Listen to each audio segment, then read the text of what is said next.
In this video, we're going to be looking at scatterplots. So scatterplots are plots that you can construct, or they are plots whereby it's given to you and then you're supposed to explain or describe the relationship between two different variables. So by variables, we mean what's on the x-axis and what's on the y-axis. How are they related to one another? So let's look at this graph here.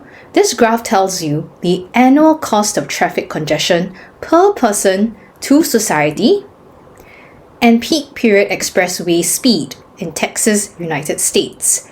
So expressway just means freeway. In the US, they call expressways freeways. So the question context actually provides an alternative explanation so that you can understand the term better. So on the left here, you would see cost per person. So this is dollar per person per year. And then here on the x-axis, you see peak period freeway speed. MPH stands for miles per hour. So 1 mile equals to 1.6 kilometers per hour. It's okay if you don't know this, you just need to write the units MPH. You don't have to spell it out. So for this question, since the scatter plot is already given to you, what you need to do typically is to describe the relationship. So relationship-wise, you can always use these two terms. Plus, to show there's a positive relationship. Positive means that if one increases, the other also increases. If one decreases, the other also decreases. It goes in the same direction. Negative relationship means one increase and the other decrease. Or if this decreases, the other increases. It goes in the opposite direction. And finally, there is also a case whereby there is no relationship. Meaning to say, sometimes when this increases, the other increases, or sometimes it also decreases. There really is no relationship at all. So take note that sometimes the graph they give you may not have a relationship, and it's okay to argue that way.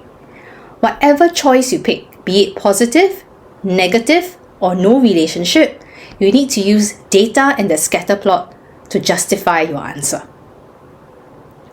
So in this case, what we see is, this is the scatter plot here. Let's try to draw a best fit line. So a best fit line would be a line that kind of cuts across all points here with equal points on the left, equal points on the right. This is where a bit of math skills come in. So I'm going to try to draw a straight line as best as possible. You see that this is roughly a straight line relationship. So what you see here is this. As your peak period freeway speed increases, your cost per person decreases. So it tells you that, for example, this one, peak period increases, your cost decreases. This is generally a negative relationship. And to prove my point, I can actually state certain examples from the diagram. For example, I might want to state this point here. When the peak period freeway speed is about 47 miles per hour, I see that the cost per person per year is about $670. But then, if I look at this particular point here, when the freeway speed is 60 miles per hour, I see that my cost per person is about $20 only per person per year. So that tells me that when freeway speed increases, my cost per person drops.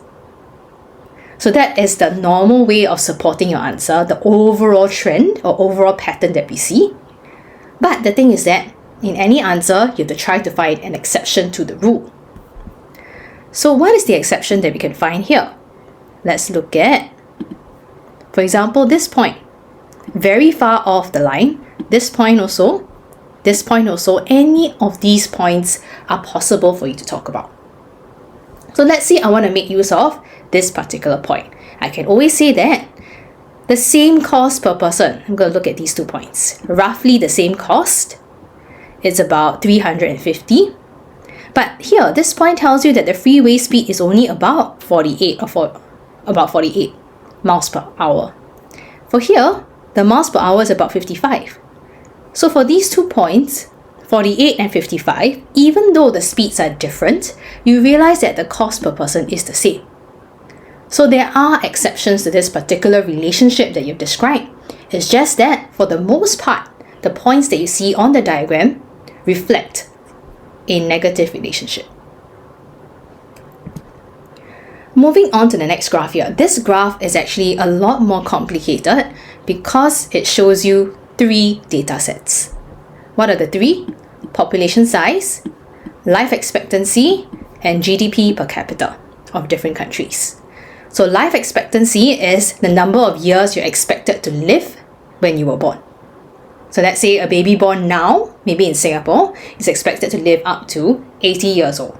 So 80 becomes the life expectancy of babies born in Singapore in 2025. GDP per capita just means the amount of money earned by the country divided by person. Per capita means per person. Population size. This graph here actually shows you 2 different ways of representing population size. The first one is in millions. This is in proportional symbol. Second one, also in millions. This is in a choropleth kind of symbol, different shades. Now the reason why they have 2 different legends is because you realize here, the first one, the numbers are a lot lower. So for example, this point here means less than 250. And then, most of the points here are around this size or less. But for population in millions, there are certain countries that have a lot of people. It doesn't make sense to draw a very big circle to represent that number because it would just hide all the other smaller circles. So it's necessary to represent very big countries, probably like China and India, in a different color to distinguish it from the rest of the countries. So first of all, you need to understand that there are 2 different legends talking about population. Next, we have to look at the relationship again between GDP per capita and life expectancy. And you realize in this case, I cannot just draw a line across like that. Because if I draw a line across, I realize that a lot of points do not fit. And that is where we actually need to draw a line like that to show the best fit. Now, what's the difference between the graph just now and this one? The graph just now is a straight line graph. In math, we call this a linear graph. Here, we realize that this is not a linear graph because it's not a straight line. It's actually a curve. So it's possible for a scatter plot to show you a best fit line in terms of a straight line. It's also possible for a scatter plot to show you a curved line.